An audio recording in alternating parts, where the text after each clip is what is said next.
Wisdom Kaye. Yenze Kaye Wisdom mutabani w'omulalo omu bwati yakulira ku mato mutali mazzi n'esserira akabulijjo mbagamba twava erengo isingire ntingira Buganda tuli bana basajja kabaka we twatukana wano n'engero ne tuzikyusaamu bino bye mugamba woligwa wendigwa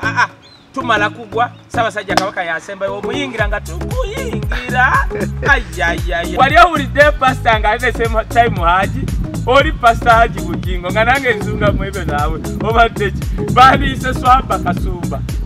era ndowooza olaba abagenze bonna bebo oli agamba fe bannanga abavandimwe munnange newakola ensobi yinaga ye n'agenda Katolu bwama yabadde alina okugenda kubanga ali mu myaka gye gy'akawungeezi anytime atugendako bwali emmere yalwala akataago yalwala emitima yalwala enangani yalwala amatu amaaso kwegamba ali awo kati ye buli wawabeera emmere alina okugenda kukola ki okulya mpaayo omalala yabadde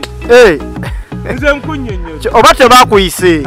n'ozimba omutima ate kuti abandi nange banyambaza essuuka obadde ki buli yagenze yayambadde essuuka njeru listen to be kakati Kaye Wisdom is a household name genda olabe ne Natasha akwata bwati nga tuli biragadde oh my god pekeno mbuzi twali ku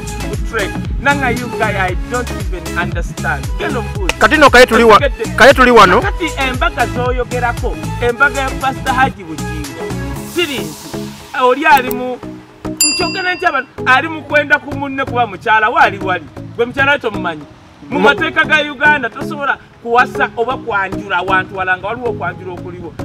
tosobola kuwasa muntu nga waliwo embaga yaliwo oyo lwakubanga Teddy kazi yatu byonna liryawo olikwatako lyalokoka nnyo singa abadde mukazi bano abakazi nga jambu n'oleetanga nabatani singa teyatadde dda Bugingo oyo mu kooti n'omusasuyo gomanyi sente mmeka oyo Susan Makula singa bamusibye emyaka egyo ye nowaayi tuli wano etteeka lya Uganda ligamba n'omala okkiriza okwanjula ng'omanyi nti nno omusajja ono waliwo okwanjula kwe yali akoze mu mateeka emyaka egyo oyo Teddy lwapa mulokole nnyo tayagala kusiba naye kati gwe kyolina okumanya Teddy ne Bugingo bali mu kweyendako anti yababuuza Bugingo akatambi kaliwa nga yanjula ne mwana omanyi nti nabasimba bene kuzina bayaaye ogamba otya ndi wano omanyi kakati twatandiseeko okutambula ku lugendo lw'e London tutambula tuli kawempe tutambuza bigere paka okitegera tugenda tusimbula ku bantu tubagamba nti bannange Isima ali atya embaliga ze zigeze oba ebitege bye bikendedde katugenda tubagamba nti nno nga bali bagenda okubakolako eri ate tuli ku lugendo lw'e London twagala okukola show ekyasinzo tugenda kukola show ekyasinzo obwakabi mu London nga lumu January ani abatutte promoter Richmond owakabi otegedde promoter Richmond owakabi atutani nani atutte Kaye Wisdom n'awerekerwako abantu nga bano Fekufa Mike the King otegedde Chosen Becky akarabozi okaraba oli omwana banaize yasobera ali namatovu akubira folk songs zonna ziggweyo Pia Pound yakabye n'amaziga n'aganze sisobola nakikiriza badayi okutambula kone Kaye Wisdom banange omanyi gwe mwanege gye yakabye banayetambula kone Kaye Wisdom abali bamukwana nga bamutwala mu Nairobi Dubai how can you take Pia Pound Nairobi Dubai kati Kaye waliwo kibayita anointing by association kati Pia Pound ali Bungereza komanyi bayimbi bameka bayimbidde emyaka 2 nga talinyanko ku kisawo kye Isiro naye kati Kaye Wisdom agenda kumala 3 hours ku stage lindawo Kaye totwala speed bakutimbye ngani atali muyimbi Kaye Wisdom is a political and social analyst mu bimuyita bya blogger political and social analyst akubulya Uganda jeva weri ne jegenda for example kakati tuyina etteeka ly'aba diaspora okulonda liriwo libaddewo natandika oddukuba paka kati bakkiriza nti bagenda kulonda ne Rwanda abanyarwanda bali mu Russia balonda abakulembeze ongaye bannayuganda bali London nga lwaki tebalonda kati ebintu bwe bito n'okukomyawo hobby y'abannayuganda n'obagamba nti yes wadde bannange muzeeyi tumwagala naye ali mu myaka gye gy'akawungeezi atusimbula atimbira buno buyimba munnaffe otulabyeko nnyo kati ani addawo tulina okweteekateeka ng'abaana bannayuganda abakabi lindawo Kaye ogenda kwogera bwogezi bigambo ebyogambye bw'obaddezi lwaki obikolera ku YouTube n'obasindikira ate YouTube kati gwe amanyi abaana mu abakulira mu kusamira sibategeera butegeezi kyebayita inspiration speakers babasasula ne babasasulira kakati wemba mu London nga 23 ndi Israeli nga kwate ku Easter nkomewo mu London mugwomukaga ndi Canada mugwomunana America tolaba skedi yange mubadde ki yes that is Kaye Wisdom chobola bakakati Kaye Wisdom ye number 1 paka kwa 2 toleetawo omuntu mulala mu kwogera kwa musasulira Kaye Chosen Mbeki gwogenda naye omurating otya musically hani ye kai wisdom of course agenda n'abakabi awo waliwo gola bagezaako no Chosen Mbeki ku mikolo tudde byaddala ani amusinga kati okuba emikolo era kati gwe beegobagana ye gundi zijereemu gwe beegoba ositegedde so abantu beerandani kubanga omanyi bali nnyo mulaafu kino batwalira Chosen Mbeki abakuba akaloboozi ng'akenyonza mpola